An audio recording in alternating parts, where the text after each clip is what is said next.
So good afternoon, everyone, and welcome today to the event here at Howden. My name is Vusa, and I'm the Group Diversity and Inclusion Manager, and we're really excited to have you here today. Dive In really is a pivotal moment in the year where we're all able to reflect, share, and learn from each other. And here at Howden, we recognise that us, along with the rest of the industry, can do a lot more to increase inclusion, not only for ourselves, but also across the sector. And we remain committed to providing a supportive and welcoming environment that represents the communities and the cultures that we live and work in, and a culture that enables our people to really do their best work. And we're delighted to be the sponsor of Dive In this year. And I have personally really enjoyed hearing from our colleagues and peers from across the world. And I find myself really inspired by all of the people really doing and making bold moves to really push the needles on this really important topic. And at Howden, we know that our culture and ultimately our people-first approach is fundamental to our success. But to truly put our people first, it has to start with building the right environment to enable our people to be themselves and feel like they belong. And this instills the confidence, and it empowers people to be brave and push people forward with innovative and ideas and solutions. And to innovate, by definition, you need to break the mold. And the best way to do that is to get the view from the outside. But the only way to hear that view is to have an environment that allows all voices to be heard. And it's for that reason that I'm really excited to introduce today's session on uncovering talent, how psychological safety can really drive innovation. And we're joined today by Sandeep Johal, who will be leading us through a keynote on how to build psychological safety and how it can unlock talent and innovation. And Sandeep is a behavioral change psychologist, therapist, and consultant. And she's a former director at a Big Four consulting firm. And she has direct experience of the courage, humility, and commitment required when leading others through change. And then she will then later be joined by Acacia Taylor, who is an associate at Howden Ventures. And Acacia has 6 years of experience in the insurance industry, holding various analyst roles, including investment banking. And she recently completed her master's in finance program at London Business School, following her BSc in actuarial mathematics and statistics.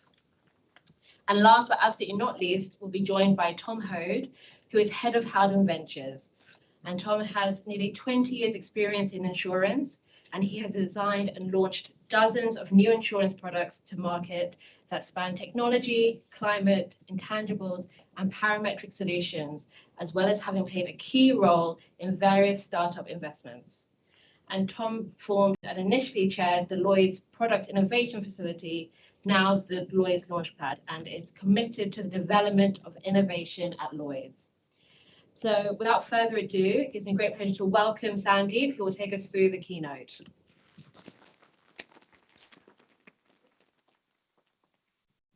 Hi, good afternoon. Thank you so much for the invitation to be able to share a few ideas about this topic of how we can build psychological safety within our teams, within our organisation. What I will do, I will share a perspective, some understanding around this topic. Then we'll get a chance to hear from Acacia and Tom as well, to really kind of root this concept of psychological safety, but actually in the real world, in terms of when we're running teams, when we're trying to build some great ideas and the next best thing. So we'll have a conversation together, the three of us. But personally, as I go through whatever I'm about to share with you, if you've got any ideas, if you've got your own perspective, if you've got questions, please feel free to ask. I really believe in kind of the collective wisdom. Psychological safety is something that we live in varying degrees in our own teams, in our own lives, and it's something we're going to continually work on. So I really believe that all of you have a perspective. So feel free to jump in, make this session your own. Also online as well, a booster or someone will tell me about the juicy questions that you've got, as well as the perspectives you want to share. As a behavioural change psychologist, it's probably been the red thread throughout all my career over the past 25 years. I'm quite familiar with working with various different industries, people across a therapeutic space, as well as organizations, in my own personal life, which is really around how do people thrive? What does it look like when they're at their best? What does it need to be? What does an environment need to be like when they can bring all different parts of themselves? I started my career as a trainee therapist in the NHS, filled with both eagerness as well as heaps of anxiety in equal measures. And at that time, I needed to sharpen my skills, as you do as a trainee anything. And at that time, it was about how do I sharpen my skills on what's the right question at the right time? How do I know when 55 minutes is nearly up? How do I make sure this person doesn't leave worse than when they came in with? How do I make sure I remember that there's amazing specialists around me to support me, but also bring in at the right time? How do I join those specialists at the right time with the right people and the right groups to really create something new and meaningful for the different clients I was seeing? But what really mattered was whether someone was willing to be comfortable enough to share the relevant parts of their story and themselves in that space. And over time, I realized what really mattered was the quality of the relationship, the quality of the work we did was underpinned consistently about their sense of safety to bring their full self, complicated selves, complicated, different, beautiful facets of their life in order to move forward in how they define moving forward.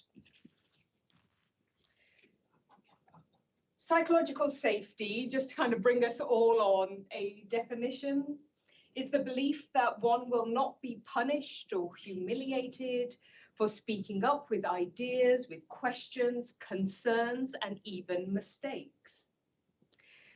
This is a quote by Professor Amy Edmondson. She is the leading voice globally in this area. She's dedicated a couple of decades of research with multiple different organizations looking at high-performing teams. And what's that key ingredient that really differentiates team performance and high performance in different teams? So psychological safety is synonymous with Amy Edmondson, and do check her work out. She's got a lot to say and lots of ideas to offer. You may have been introduced to psychological safety more and more, right? It's come into our language more and more in the world of work as well as our personal lives, whether it's about diversity, equity, and inclusion, how do we engage people differently and better and more effectively? How do we innovate? How do we bring difference together to create something new and different? But also in terms of at work, mental health, well-being, mental health issues as well as well-being, and how do we create the right environment so people can bring the right conversations and themselves to work. My personal belief is that psychological safety is when I can bring my full self, appropriately so, to work, and that full self is valued and appreciated. But psychological safety is not just a nice to have. I mean, yes, psychological safety helps people feel good at work, fosters more diverse and inclusive work environments. It does all of that. But it also significantly feeds, and the research tells us time and time again, it significantly feeds team effectiveness. It feeds how we learn and the effectiveness of how we learn and our comfort on how we learn. It also makes a difference between a really good colleague staying or going, so it feeds directly into retention, but ultimately helps us make better decisions, which leads to better performance, whether you're really concerned about your own performance, your team performance, or organizationally, or about really wanting to make the impact that matters to you. It's no wonder that companies like Google really found that psychological safety was that key ingredient that had a disproportionate impact on success across teams, across their organization, across locations. So I ask you then, when was the last time you felt at your most productive, creative, or innovative? If you think about that current state now, or maybe past experience, and what were the conditions that allowed you to be at your best? So whether using chat, if you're online, as well as in the room, what was it about those conditions that you either saw playing out around you or that you felt? What made the difference for you when you felt at your best, most energized, most engaged, most creative? Felt like my opinion was valued. You felt like your opinion was valued, yeah. And how did you know it was valued? Everyone was listening, so that's really good stuff. Yeah, yeah. I mean, it's as simple yet so profound and impactful as that. When people are listening deeply, what else? Free to make mistakes. Yeah, free to make mistakes. So you can take a few risks, experiment with a few ideas here and there, and different relationships. Yeah. What else when you think back to that time when you felt at your best? When you're in a positive environment, when people are encouraging you. Yeah. It does. Having those cheerleaders, those allies, those people who see the value in you and can support you along can really matter, can't it? I just want to make sure we're capturing if there's anything in chat online as well. Anything else? There is. Sorry. I think empowered and trust are words that kind of come to mind. So I think when I think of a particular individual, I don't think no was ever the answer. Huh. It was perhaps more a question back to me that allowed me to maybe get to the no. Yeah. But, you know, that there was that empowerment to help me learn, Yeah. if that makes sense, as opposed to be told. Yeah. So that space to noodle through that challenge yourself and reach the conclusion yourself. Actually, that's a huge, powerful tool, isn't it? To be given that space, and you say empowerment, to problem solve. Because the more space we're given, the more meaning that process has, rather than being told what something should be. And yeah, I saw something ping up, right, online. No? Okay, all right. Okay, so some of what you've just said, what does it look like when we've got and think of those environments and those teams and spaces, personal life as well as work. It's when there's comfort of admitting mistakes. I would go further than it's expected, it's accepted that we're going to make mistakes. There's space created for healthy dissent, meaning actually actively it's about often disagreeing and having a different point of view, learning from failure, everyone openly sharing ideas. So it's expected to have ideas. It's expected to almost disagree if you need to and add your own perspective. There's value placed on the unique, diverse perspectives that each of you have within a team environment, which we know can lead to better ideas, better synergy taking place, innovation, and decision-making as a result. And actually, what happens in the brain is when we're feeling comfortable to be ourselves, when we're feeling valued for the uniqueness that we bring, our brain releases a chemical called oxytocin. Oxytocin makes us feel good and happy. When we feel relaxed, good and happy, we have this openness that's created kind of within us, within our minds, and we're in more of a relaxed state. When we're in that relaxed state, we're more likely to come up with ideas. We're more likely to connect with people across different, let's call them boundaries and borders. And when we do that, we create this different chemistry and different ideas, maybe innovations that can result from feeling in that relaxed state. And in fact, I'm sure you can say there's a whole bunch of other benefits from when we're in a safe environment, but that's what's happening in the brain at the same time. So here's what it looks like when it's less safe. There's a fear of admitting mistakes. And if you don't like the word fear, then let me say there's a deep reticence to wanting to admit to making mistakes. And when we fear something, actually, we revert to our conditioned responses, whether we're somebody who likes to avoid, or we lean right in for confrontation, or we go quiet. So, but we revert to a type and a response that's familiar to each of us. There can be common knowledge effect. What I mean by that is we start grouping around the majority view. I don't know if you've ever come across that. There's blame culture, a bit of blame culture, a suppressing or denying of emotions that actually exist about something or a challenge or the mandate and mission ahead. People might have really fixed views and a dominant view about how they should move forward, or people are less likely to share different views because they're just not feeling safe. See, when we fear or we have that deep reticence to share a perspective or disagree and offer our own unique angle on something, actually we end up focusing more on ourselves and our own performance. Because what happens, again, evolutionary speaking, that peripheral vision kind of goes right in. We focus in. So when we're stressed, or even when we're busy working on something, when we're fearful, we focus right in. And that focus becomes me and my performance. How do I protect myself? So the big picture goes, that's the first thing to go.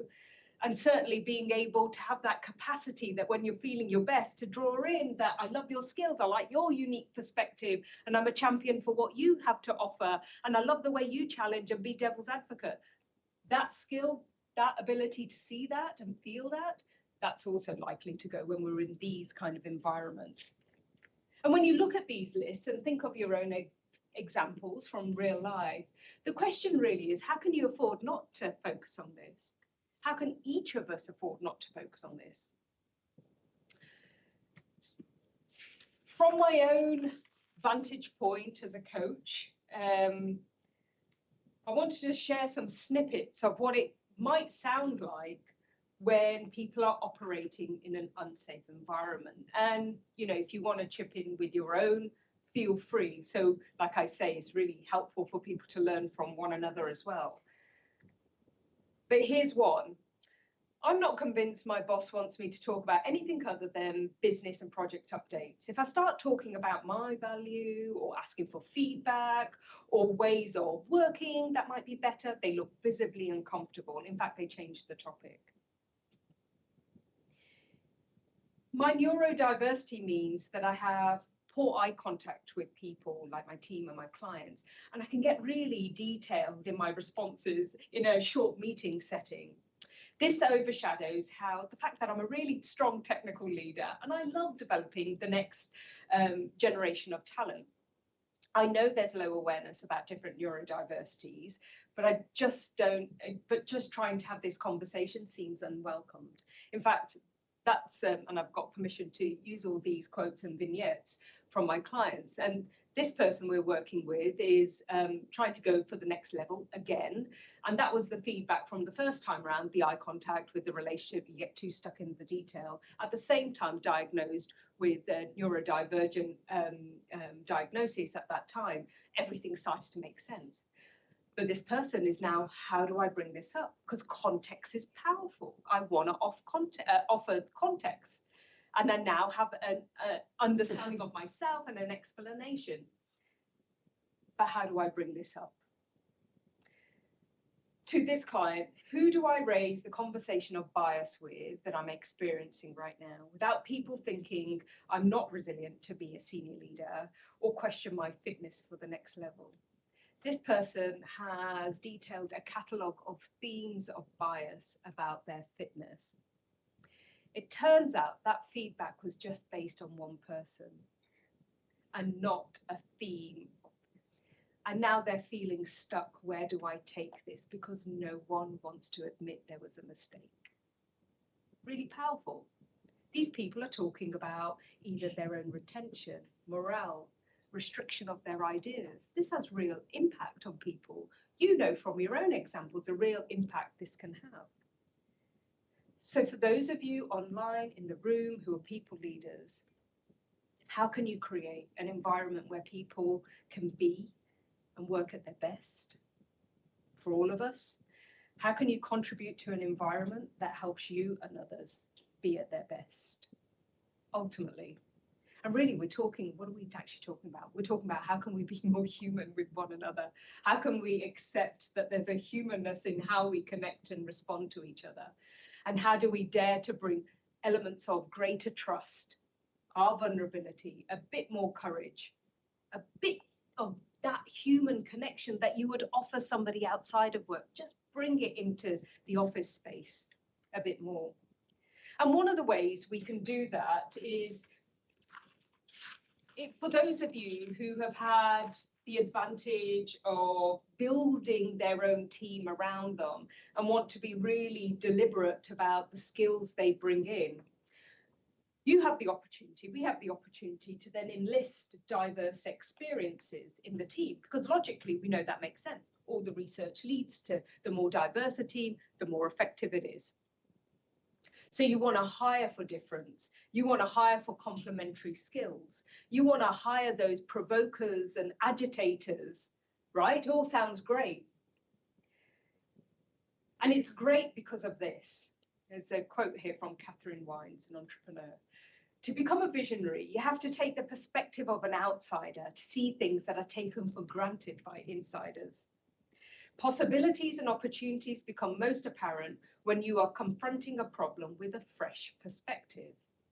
So we often want to hire in new team members because they have that skill, that perspective, that experience and exposure to be the agitators, to help us move on from an existing challenge. But how often do you then hear, or maybe you've done yourself, before we judge them for, but do they fit? Or the other face of resistance is, we don't really do it like that here. It's not done like that here. We've tried and tested that. Now, and it's a real skill and awareness to keep alive that the reason you've brought someone into the team, that diversity, that skill and experience, that perspective needs to be nurtured, it needs to be valued, it needs to be kept alive. It's a practice as part of being a team member, whether you're their leader, team leader, or whether you're their colleague. Things get in the way, as we know. It's not my job. Isn't that today's, buzzword at the moment, psychological safety? But won't it take too much time if I'm now factoring in this time to make sure everyone understands where everyone's coming from? Doesn't that just add to the timelines or meeting time? Does it actually mean I now have to agree with everyone on everything? Or I never did this, I never needed this in my time? Or worse still, silence. So I've come across all of these. I don't know if any of these kind of, a few nods are familiar to you, and I'm sure you could add to some of this. And it's not about, psychological safety isn't about creating that nice work environment. In fact, nice work environments has a lot suppressed within it. Nice environments don't create the dissenting voice or the space for disagreements, or for us to all as humans get better at accepting and asking for feedback on what could be better, what could have been stronger about that idea. I don't have the best ideas here, but I know you might have a perspective. So now we've got psychological safety is underpinned by trust, as you said. It requires a bit of vulnerability, a bit of courage, but I'd also say humility. We don't all have the answers to everything. We can't all have the answers. We can't all be right all the time. And from having just a dominant perspective, but do we have the humility to invite that difference in? Some ideas on what you can do, and these are the ideas, just a few low-hanging fruit, things you could do in the next couple of weeks. Some of this sounds like if I'm a leader of a team, but frankly, my view is speaking to all of us. What can we do and play our part in creating an environment where people can just show up and feel valued for the skills and experience they bring in? And all of these come up a lot in my coaching work with teams and individuals.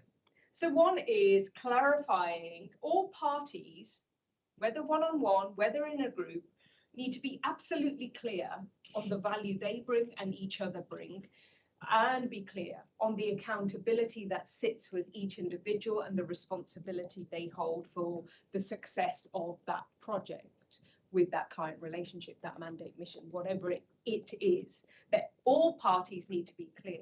All too often, I'm having conversations with some people about the performance of someone or the performance of a business or a service. And actually, when you inquire, then actually people have a different view on either what success means, a different view on what their part in that success means. And I think it's something that actually, in reality, you've got to revisit periodically. What's my role in something? Life changes, business changes, decisions change. So it's not a one-off thing to do to have that transparent, clear conversation. But and I encourage you, revisit. When was the last time you had a conversation around, okay, let's look at what we're all here to achieve and my part in that. But it's not just my part in that. It's also knowing what's the spaces where I get to collaborate and question some of these ideas. I need to feel safe to know that when I'm in a meeting environment, what's permissible here? What are you really asking for? And I think if you're leading a meeting, this is kind of meeting hygiene management 101. The person leading that meeting, it's about you framing what you're there for, and in fact, what you're inviting in.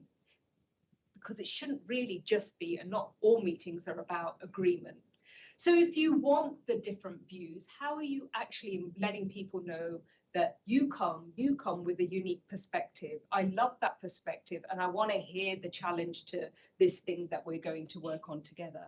So frame the different environments, whether it's your one-on-one catch-ups, whether it's the workshops you're running, whether it's the meetings you're holding. For me, that's meeting management hygiene.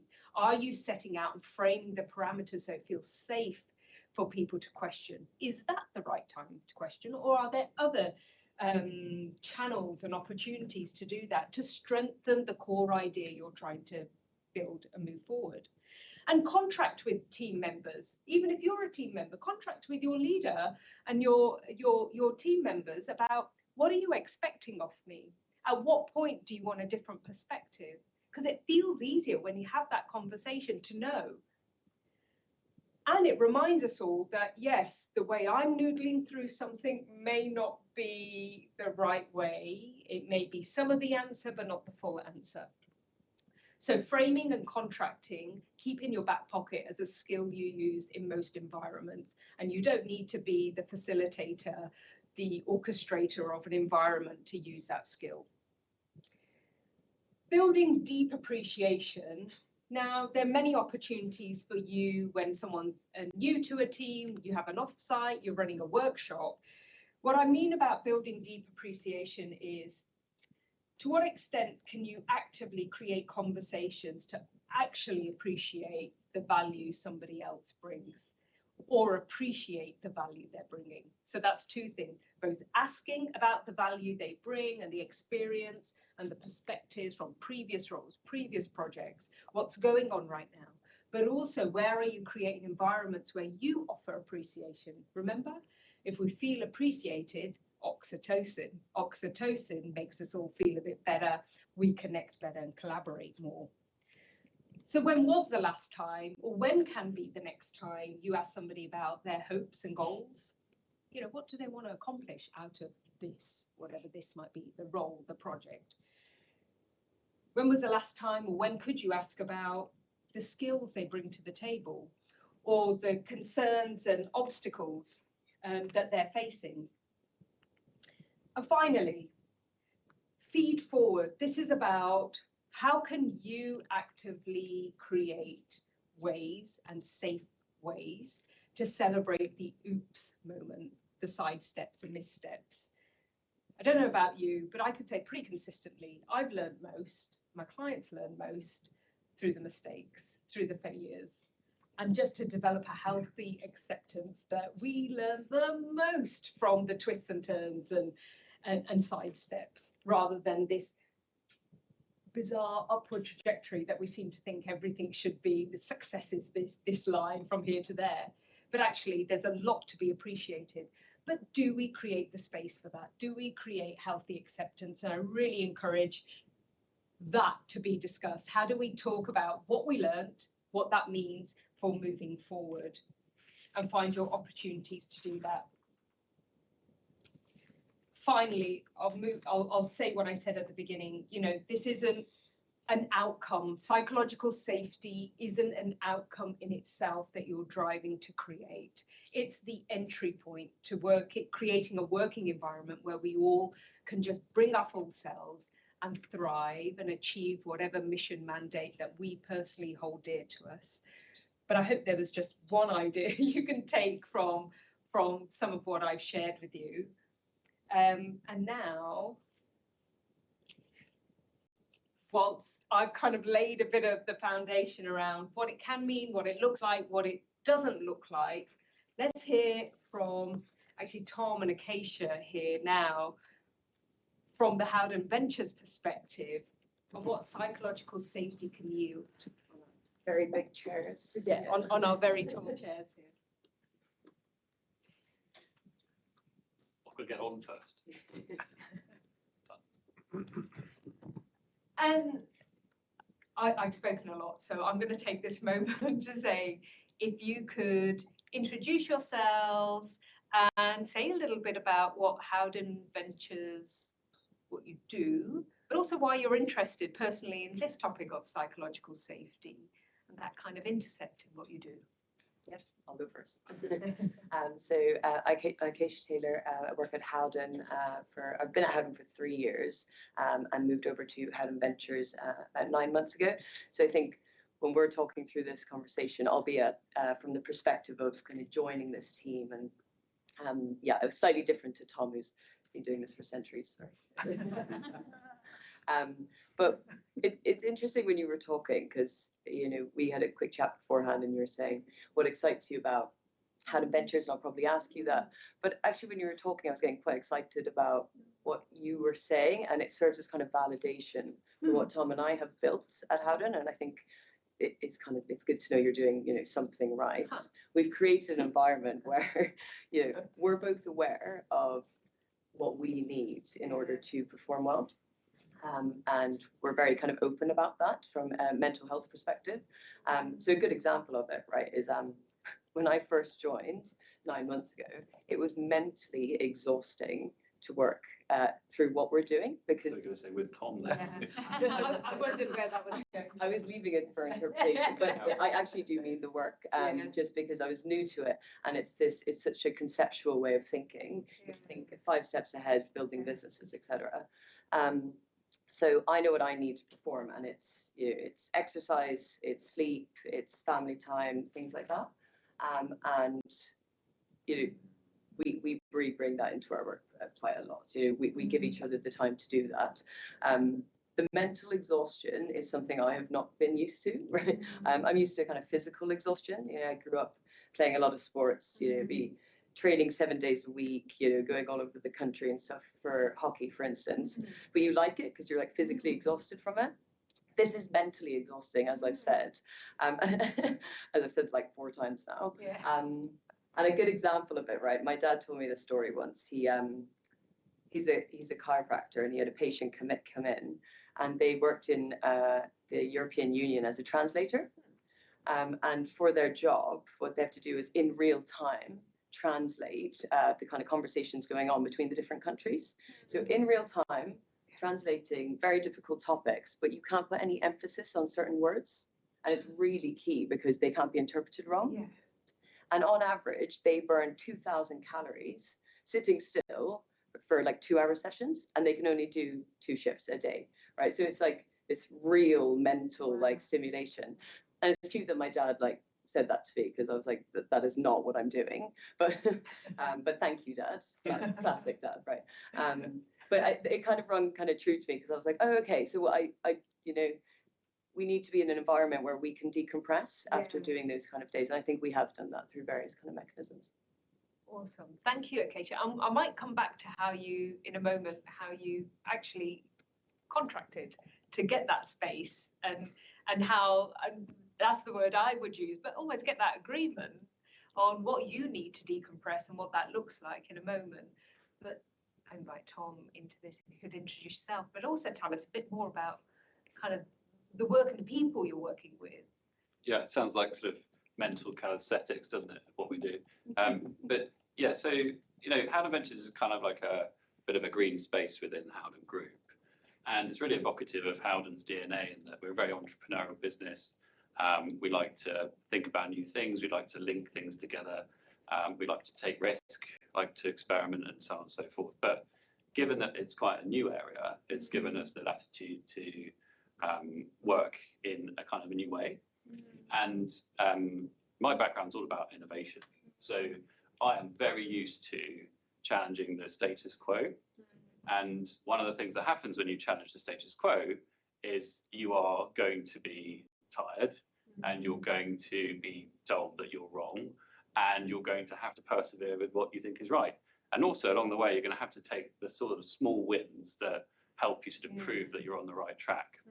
And in the innovation space, most of the good ideas the business should be thinking about actually come from outside the business. And that's quite hard for senior leaders to hear sometimes. The corollary to that is that some of the worst ideas also come from outside the business. So what you have to get really good at is thinking about what ideas are most useful and how do you handle the people who've come up with those ideas so that in a sort of psychologically safe way, they want to come back to you with their other ideas and so on and so forth. So just on that note then, so if you're bringing in external perspective within the organization, you need to warm up internal folks to be receptive and open to diverse perspective. Yeah. How do you do that? How have you learned to do that? What have you learned from doing that? So when I was at uni, I studied quite badly French and marketing management. And in the French course, we did this subject on ethnography. And as a Brit, and a very proud Brit, I think of the White Cliffs of Dover as being coming home. And I think, oh, White Cliffs of Dover, here we are. It's great, we're here. But to someone who has a different relationship with Britain, they're kind of adversarial and defensive. And one of the things that I've learned how to do, I think to some extent, is that insurance is this incredibly sort of opaque industry that's sort of at Lloyd's enshrined in this metal building that looks like a fortress. That also has a load of people in it talking in jargon, who all seem to be mates with each other. There's no signposts for anything. There's no real sort of direction as to what you're supposed to be doing in there. It's this kind of weird and exciting subculture as part of the City of London. But yet it's really kind of this amazing sort of utopian place for people who love insurance and risk, which I assume is everyone in this room, although some people disagree with me on that. So with that in mind, what we have to do as an industry is we have to allow people from outside of our industry to be able to interact with that opacity in a way that's effective for both them and for us. And a lot of my job is trying to lower the barriers to having that conversation. And it's using different words. I use a lot of metaphors, just so we're clear. And I think sometimes that helps paint a picture of what's actually going on. Because people don't tend to react very well to some of the words we use. We use the word indemnity, for example. No one really knows what that is outside this industry. Whereas if you paint a picture of it or explain it in a different way, it's that sort of communication that really helps unlock and unpick those barriers. So when you get some business from the external market, what's a benefit for them almost to unleash their ideas, to collaborate?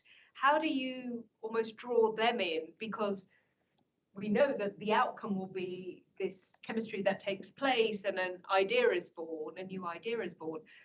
But what makes them feel excited and safe about doing that? Should I take that one? Yeah.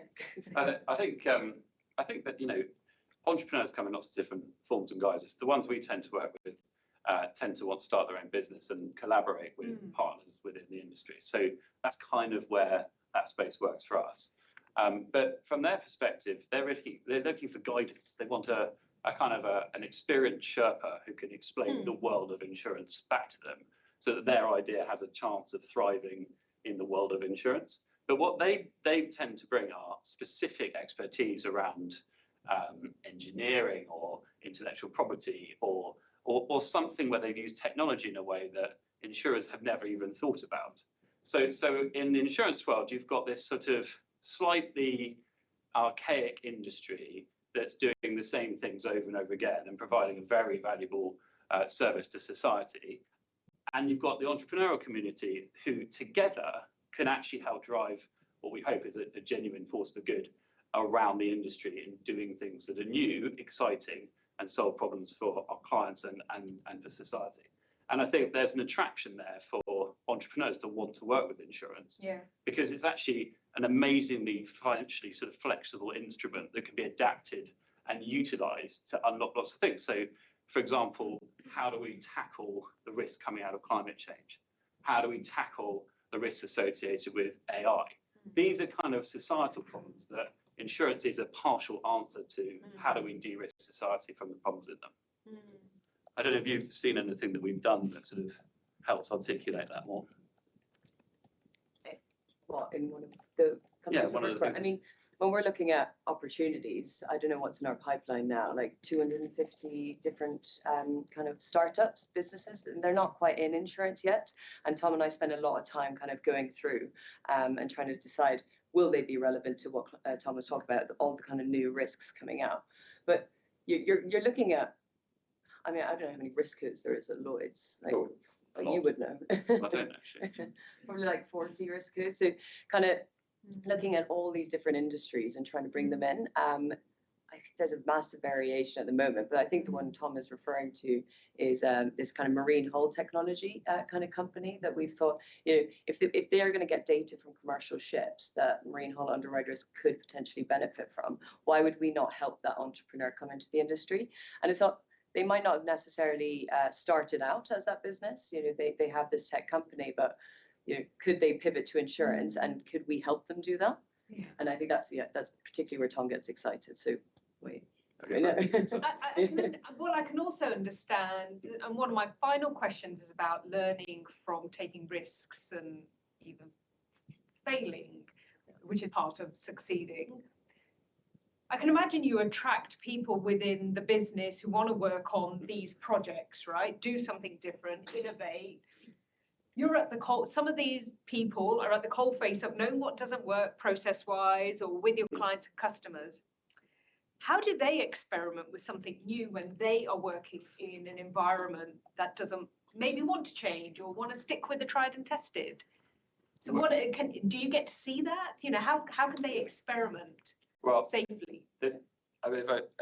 I think, Scott, I used to help out with the graduate program in my previous role. And when you get a new graduate, I love it. There's a fresh face, come in full of hope, and you know, obviously that changes quite quickly. But graduates will come in, and I like to think of a metaphorical corridor where, you know, a corridor is full of doors, and you don't know what's behind each one of them. A graduate will come into industry, and some of them will stand in the corridor and not go through any doors. Some of them will ask to hold your hand and go, can we go through a door together? And some of them will just open every single door and look inside it. So first of all, it's the type of person that you're dealing with. And second of all, to your point, I loved your slides, by the way, but some of the comments you were making around how do you frame an environment that's commensurate with the right level of risk for the organisation, we worked very hard on trying to get that right. So when you take on new risk, what you don't do is you don't bet the house. And insurance, you know, and just for reference for you, you know, if you're underwriting and providing insurance to a client, you're taking in a very small amount of money for what could be a massive loss. So you're taking in, say, £10, but maybe paying out 10,000, right? So in innovation in insurance, you've got this extra barrier where, you know, if things go wrong, they could go cataclysmically wrong. So what you have to do is you have to put safeguards around the phases of development so that failing fast actually doesn't mean material damage or loss to the partners that you're collaborating with. Yeah. And that's very important. Once people understand that, then ideally you're sort of trying to slightly tame the graduate that's gone through every door and looked inside it and focus them on door 3, where you think the big opportunity is, and put a framework around them to help. Learn from that, and then... I could go on for hours about this. Well, we're attracted to those people that want to take that risk, because typically it takes a lot to kind of step out of their environment and be like, oh, I actually want to test this idea. I'll either allocate some time outside of work, or I'll do it, you know, in various ways. So if their idea is terrible, like we'll actually be attracted to them anyway and try and figure out, Because it's the energy, Yeah, well, right? exactly, It's the, yeah. So you're looking for team members. I'd like to open it up for any questions for any of us online and in the room, or if there's anything you want to share from your experience. We've got a couple of minutes, do we, for Q&A? Yeah, we've got time for Q&A. Okay. You can also scan the QR code Oh, yes. online. If we want to ask a question to ourselves, or Yeah. just Yeah. checking. Any questions about what this can mean for you, or an idea that you've seen from elsewhere you want to share, or if you want to get into the nitty-gritty of Howden Ventures?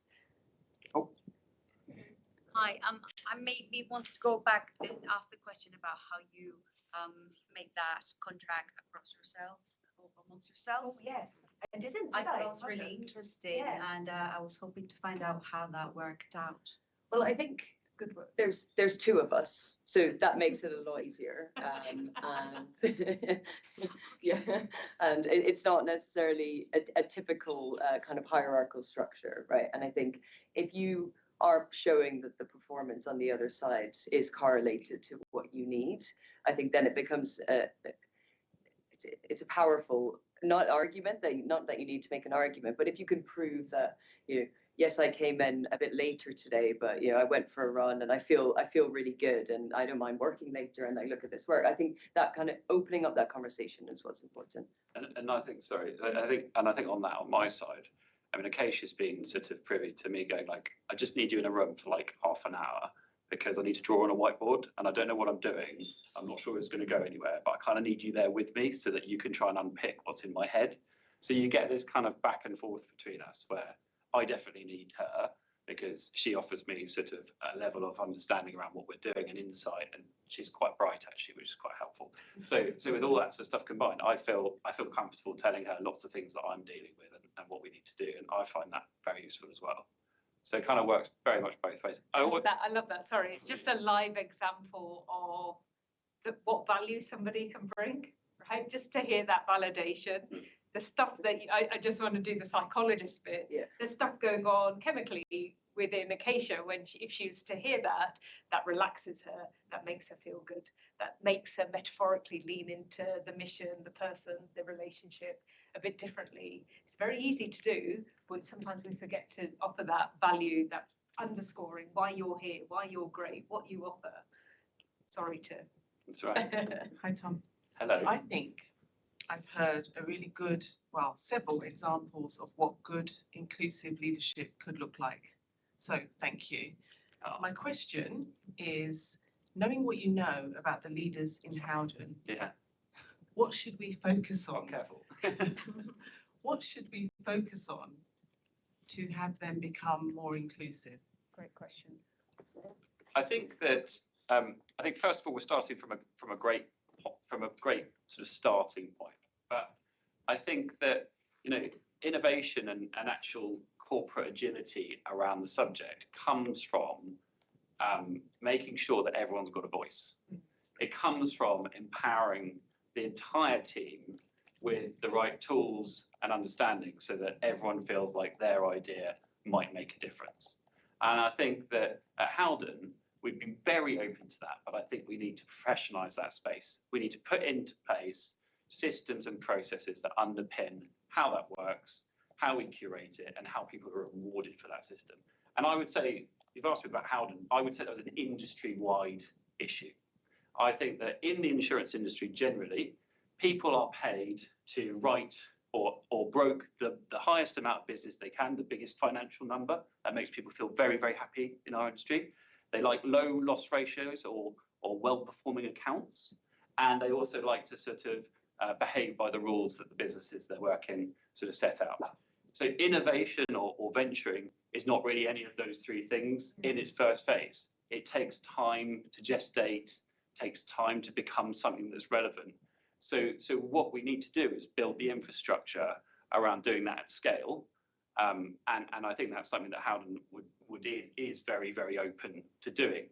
But it also needs to do that in conjunction with its partners in our ecosystem to really make sure that, you know, and I'm sorry, this is a bit of a passionate rant now, that this industry, this sort of insurance mecca that we've got here in London is sustainable. Because at the moment, you know, there are things and pressures on this marketplace, what we do together, and we really need to invest for the longer term in things that can continuously make us relevant. Look at any other market, Borough Market, Spitalfields Market, anything in London, you'll find that they've all had to adapt and change because it's no longer people trading fruit and vegetables and meats and things. They're now very different marketplaces. Borough Market in particular is a sort of gastronomic delight for people. That's not where it started at all. And we have to be really conscious of that because that's the future of the industry, and we can grow our industry by looking after that. And if I could just respond to that, I think your question is so powerful. How do we even create that? And I think take the question back. Take the question back to your team. Have the courage to talk to your team, your leaders. How do we get smarter? How do we challenge effectively? How do we make sure people's input are valued more? So start from an assumption it can be tighter, better, stronger, and ask from a very non-judgmental, sincere place, how can we make sure people are valued so the full self, full ideas are unleashed here where they need to be? Dare to ask. We've got a question at the back that you patiently holding.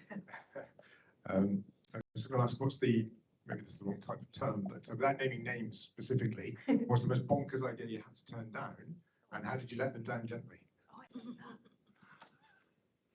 Well, I mean, I've seen tons of bonkers ideas. Yep. The favourite genre of that for me is you get quite fashionista type ideas. So it's generally some new tech innovation and suddenly everyone's an expert. So at the moment, I mean, I'm sorry to say it, ChatGPT. So everyone's like, this is innovation and stuff. Yes, of course it's important, but not everyone in that vein is going to have a great idea. And actually, most of the time it's people just learning how exciting the new technology is. The key with it is to embed it. The other thing that happens is that, you set me right off it, sorry. The other thing that happens is We've got a minute. yeah, well, I'll speed it up. But one of the things that happens is that people's ideas, they tend to be, if innovation is a journey along an alphabet, they tend to come to me and say, like, I've got this great idea. And in alphabet terms, it's letter G or H. And they have no idea how to go from A to B, B to C, C to D, to get to G or H. And what they tend to do is they sort of say, this is the idea, we need that, and then when that happens, that'll be the thing, and that'll be amazing. And the reality of that is not really innovation. That's just thinking ahead a lot. Innovation is the practice of going from A to B along the journey towards G or H. And so with those types of people, you have to be quite delicate because in time, G or H may emerge, but they are not the person who got it there. And so that you have these people who say, I told you so. That was my idea, 1985. Yeah. And that's sort of partly how you have to handle it. And yet you need people with the bonkers idea. Yeah. Oh, absolutely. Right? Yeah. And we need people with the skills on how to take it through a process of a sort to get then different strands of an idea to create something completely new. So I would say underscore the fact that bonkers ideas are coming forward. It doesn't mean that everything is great, useful, what you're going to agree with. There's a question online. Yeah, we had one come through. It says, generally speaking, I believe leaders and colleagues are on board with the theory of psychological safety. However, in the moment, there are sometimes examples of not living this. Any tips for challenging when psychological safety is not being lived and breathed? I mean, that's reality, isn't it? I think part of practicing creating a psychologically safe, more human, more compassionate environment so good things can happen is also learning to pause and respond rather than react. That's just a human skill we all need to learn. When we're confronted with an idea that we feel we've been here, done that, or you've got feedback for me, didn't quite land well, Sandeep, because you didn't do this, that, and the other, we go back to automatic, sometimes unhelpful responses. So number one, I would answer that number one being, how do I first manage my ability to pause and figure out what the response is rather than my initial reaction that's likely to close everything down. Because again, you want to underscore the fact that someone came forward with something, whether it's a half-baked feedback, whether it's their reaction, kind of doesn't matter. Your job is just to accept the offer and not react straight away. To the heart of that question, I encourage, after the fact, with hindsight, with a bit of time, you actually circle back with that team member, your boss, or whoever that might be, is how do we have better conversations that lead to better outcomes? So I hope that was helpful. I hope there's at least one idea that you can take away for yourself. And I hope that, you know, within this territory of psychological safety, that you appreciate it does require both courage and vulnerability to start and not wait for others to create it. And I really appreciate you all coming here and dialing in for today's session. Thank you so much.